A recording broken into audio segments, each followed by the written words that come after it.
this video I'm reviewing the Keurig K-Iced coffee maker, so let's get started.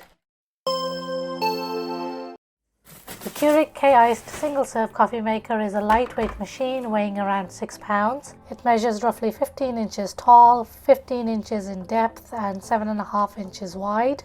This makes it great for small kitchens or travel. It has a 42-ounce water reservoir with a built-in handle design for easy handling when filling it and hooking it onto the machine. It has a removable drip cover for easy washing and lets you fit in a tumbler up to 7 inches tall. I measured the cord length to be around 36 inches. The K-Iced comes with only one needle point entry and not 5, which you'll find on models with the multi-stream technology. Before you begin, wash out all the parts and run a cleaning cycle. It's a good idea to install the water filter if you don't have access to filtered water. I have another video on setting up the K-Iced machine, and I will leave links in the description to the video and also my Amazon affiliate links, because you will need to buy this separately as it doesn't come with the machine. There are 3 cup sizes to choose from: 8, 10 and 12 ounce. It has a strong button if you like your coffee more intense, and it also has a Brew Over Ice feature. An 8 ounce regular strength brew takes around 65 seconds, and when running a temperature check, the water starts at around 175 degrees Fahrenheit to 177 degrees Fahrenheit, but cools down to about 160 degrees Fahrenheit by the time it hits the cup. Using an insulated tumbler definitely helps keep the coffee hot. For a 12 ounce brew with a strong feature, it takes about 1 minute 50 seconds, and the temperature holds steady at 179 degrees Fahrenheit in my insulated tumbler. When using the Brew Over Ice button, you can select the cup size you want, and the coffee starts brewing hot to extract the flavor. Then it cools down so less ice melts. The temperature, however, I am getting is very similar to the hot coffee at 160 degrees Fahrenheit, but that's probably because I don't have any ice in the cup to cool it down fast enough. Here's a little important note for you though: when using the Brew Over Ice button, the amount of brewed coffee includes melted ice. Here I've selected the Over Ice button with an 8 ounce cup size, but the amount of coffee brewed is only 4 ounces. If I was to have ice in this cup, it will become 8 ounces. So don't worry if you see less coffee brewing. For example, a 10 ounce Brew Over Ice, it will extract 6 ounces of coffee, and a 12 ounce setting brews 8 ounces. I usually like to brew my coffee and let it cool down further while I work on my milk. The temperature falls quite a bit by the time I'm ready to pour it over my ice, and the ice doesn't melt as fast.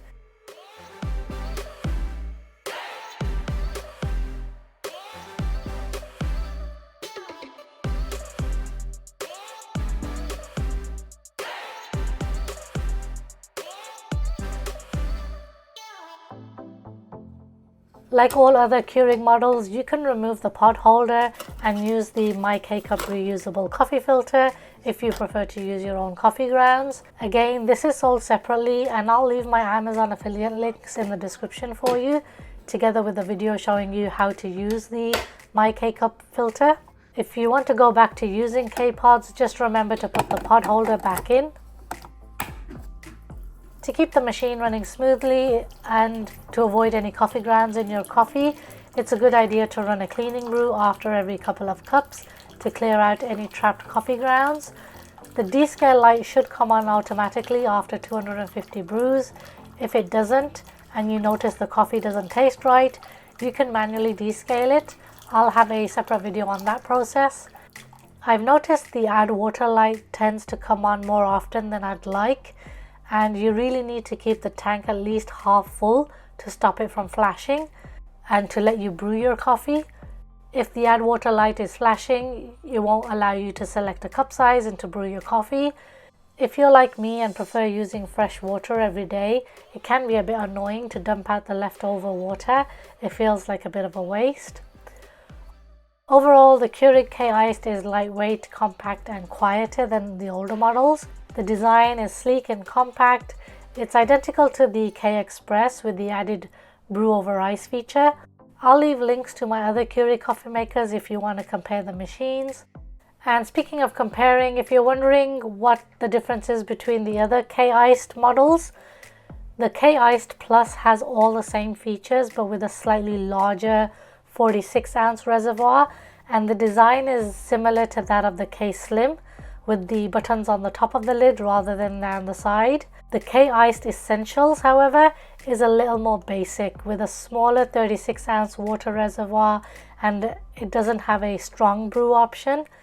It also brews smaller sizes for hot coffee, 6-ounce, 8-ounce and 10-ounce, and you can only brew a 12-ounce size for iced coffee. Alright guys, like I said earlier, I will be making a couple of more videos on how to set up the K-Iced and how to descale the K-Iced coffee maker. I will leave links in the description box. Please do leave a like if you found my review useful, and if you are new to my channel, do consider subscribing, and I hope to catch you in my next video.